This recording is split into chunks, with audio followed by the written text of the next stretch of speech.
Bé, doncs jo us vaig a contar una experiència que em va canviar la vida, que va ser viatjar a Nicaragua als 6 anys del nou règim allà. I bueno, anàvem en una camioneta perquè teníem que treballar en el camp a les muntanyes, i dins de la camioneta pues, sonaven els tiros de la contra. Això va ser molt impressionant per mi. Allà en el poblet es cuidaven moltíssim.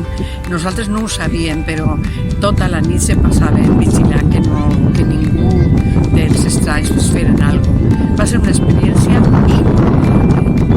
La veritat és que a mi em va canviar la vida. Em va fer veure una altra realitat del món i me va descobrir la solidaritat.